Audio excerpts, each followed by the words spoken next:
madaxweynaha maamul goboleedka Hirshabelle Maxamed Cabdi Waare iyo wafdi uu hogaaminayay ayaa shalay galinkii dambe waxa ay soo gaareen magaalada Beledweyne ee xarunta gobolka Hiiraan. Wafdiga madaxweyne Waare oo qayb ay ka yihiin xubno ka tirsan labada gole ee Hirshabelle ayaa maalmahan ku sugnaa magaalada Jowhar, waxaana garoonka diyaaradaha magaalada Beledweyne ku soo dhaweeyay gudoomiyaha gobolka Hiiraan Cali Jeyti Cismaan, xildhibaan ka tirsan baarlamaanka Hirshabelle iyo saraakiisha ciidamada.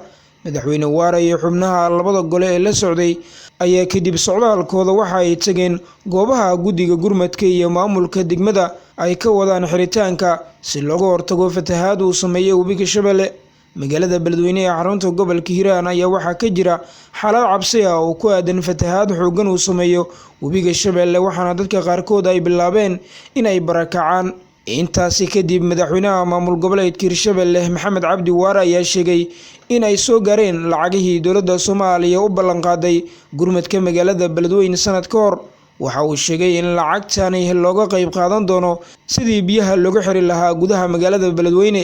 shacabka magaalada Beledweyne ayaa maalmihii la soo dhaafay bilaabay inay si isxilqaan ah ay ku xiraan biyaha kadib markii dowladda Soomaaliya iyo maamul goboleedka Hirshabelle ay ku fashilmeen inay bixiyaan lacagihii gurmadka lagu talagalay. inkastoo madaxweyne Waare uu cadeeyay in lacagahaasi ay soo gaareen. Ibrahim Maxamed Xasan, Ibrahim Jamuni, telefishinka caalamiga SBTV, magaalada Beledweyne, maamul goboleedka Hirshabelle.